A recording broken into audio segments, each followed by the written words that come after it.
बिस्मिल्लाहिर्रहमानिर्रहीम। अस्सलाम वालेकुम माय यूट्यूब फैमिली। आज मैं आप सबके साथ परफेक्ट चना दाल कतली की रेसिपी शेयर करने जा रही हूँ, जिसे मैंने बहुत ही आसान तरीके से बनाया है और परफेक्ट मेजरमेंट के साथ। तो चलिए फटाफट से वीडियो स्टार्ट करते हैं। वीडियो अच्छी लगे तो लाइक और शेयर करना ना भूलें, और अगर चैनल पर नए हैं तो चैनल को ज़रूर सब्सक्राइब करें। तो चलिए फटाफट से इसे बनाना स्टार्ट करते हैं। तो सबसे पहले हमें चाहिए होगी चने की दाल। मैंने यहाँ पर 2 कप चने की दाल को पानी से अच्छे से वॉश कर लिया है 3 से 4 बार। इस दाल को मैंने भिगोकर नहीं रखा था, बस मैंने इसे वॉश किया है 3 से 4 बार पानी से। आपको भी भिगोकर रखने की ज़रूरत नहीं है, अगर टाइम है तो आप भिगोकर रख सकते हैं, लेकिन अगर नहीं भी रखा है तो कोई बात नहीं। इसे हमें बॉयल करना है। तो अब हम ले लेंगे एक प्रेशर कुकर और इसमें ये वॉश की हुई चने की दाल हम पूरा डाल देंगे। और इसे बॉयल करने के लिए आप चाहें तो पानी यूज़ कर सकते हैं या फिर आप चाहें तो दूध भी यूज़ कर सकते हैं। दोनों में से जो भी आप यूज़ करना चाहें आप कर सकते हैं। तो मैंने इसमें पानी ऐड किया है, और पानी दूध इतना होना चाहिए कि चने की दाल पूरी डूब जाए, बहुत ज़्यादा नहीं आपको डालना है कुछ भी। बस इतना डालना है कि दाल पूरी उसमें डूब जानी चाहिए। इसे हम हाई फ्लेम पे 3 विसल आने तक कुक करेंगे, क्योंकि दाल हमें पूरी मैशी नहीं चाहिए, गली हुई दाल चाहिए लेकिन खड़ी-खड़ी भी होनी चाहिए। इसीलिए हाई फ्लेम पे 3 विसल आने तक ये देखिए मैंने इसे कुक किया है। और अगर आपके दाल में नीचे पानी या फिर दूध थोड़ा बहुत बच भी जाता है तो कोई बात नहीं, आप गैस का फ्लेम हाई पे करके इसका जो ढक्कन है वो हटाकर उसे आप सुखा सकते हैं। और ये देखिए पूरी दाल यहाँ पर बिल्कुल खड़ी-खड़ी है और ये गल भी गई है, ये देखिए। बिल्कुल इसी कंसिस्टेंसी की दाल हमें चाहिए, खड़ी-खड़ी भी हो और गली हुई भी होनी चाहिए। बिल्कुल मैशी नहीं चाहिए हमें यहाँ पर दाल। तो अब हम इस दाल को निकाल देंगे एक प्लेट पर इस तरीके से, और इसे हमें पूरी तरीके से ठंडा कर लेना है। ठंडा हो जाने के बाद ही ये अच्छे से पिसेगा। तो इसे हम रख देते हैं ठंडा होने के लिए, गरम में आपको नहीं पीसना है इसे। तो ये देखिए ठंडा होने के बाद मैंने इस दाल को पीस लिया है। तो अब हमें दाल को अच्छे से भूनना है। इसके लिए कढ़ाई में सबसे पहले हम घी डालेंगे। मैंने यहाँ पर 2 चम्मच घी ऐड कर दिया है, और सारी की सारी दाल जो हमने पीस के रखी है वो यहाँ पर ऐड कर देंगे। अगर आप ज़्यादा क्वांटिटी में बना रहे हैं तो आप 2 बार में या फिर 3 बार में भी दाल को भून सकते हैं।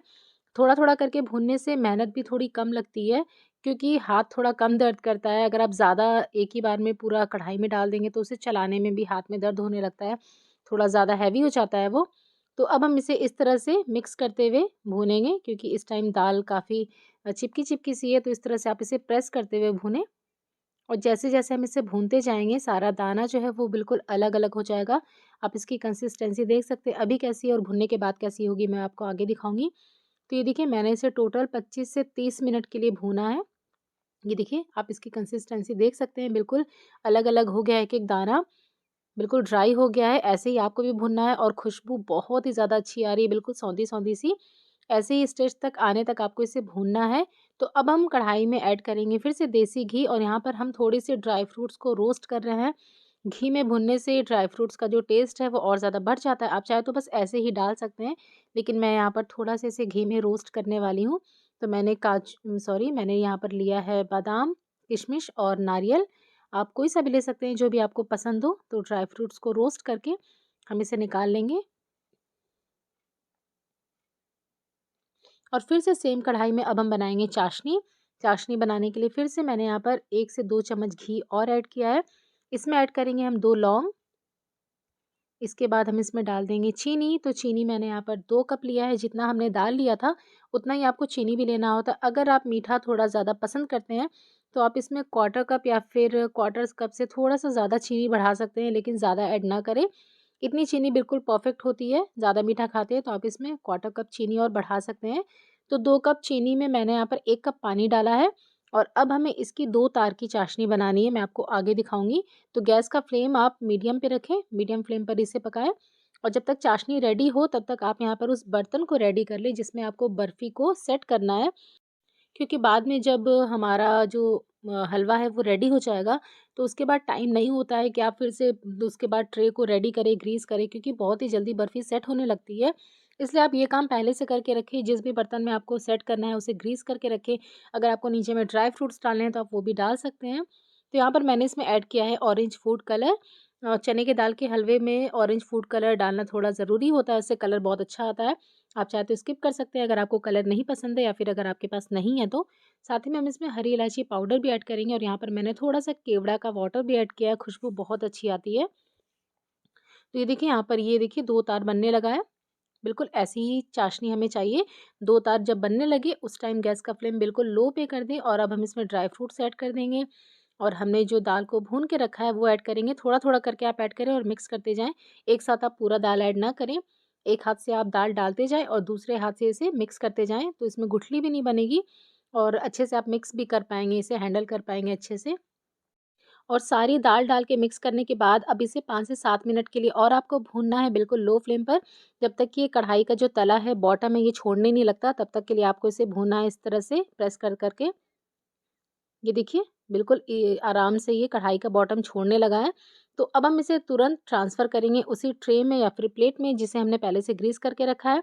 चम्मच के या फिर कटोरी के पीछे वाले हिस्से पे हम घी लगाएँगे और इसे इस तरह से प्रेस करते हुए फ्लैट करेंगे।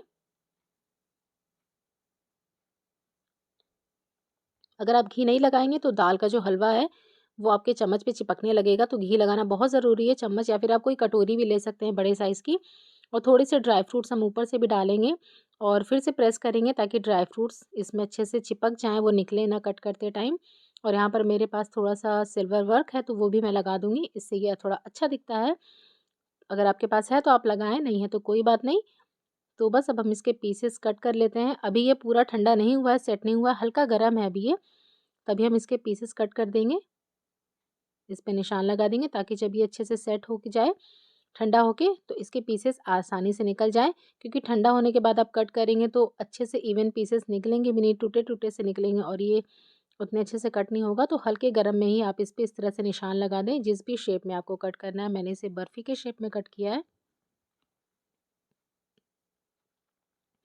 और ऐसे ही इसे रूम टेम्परेचर पर ही हम छोड़ देंगे, बाहर ही छोड़ देंगे। ये आधे घंटे में सेट हो जाती है। हमारी जो बर्फ़ी है, जो कतली है, वो ऑलमोस्ट रेडी हो गई है। बस आपको इसे बनाते समय 2-3 बातों का ध्यान रखना है कि आपकी जो चाशनी है, वो 2 तार की होनी चाहिए।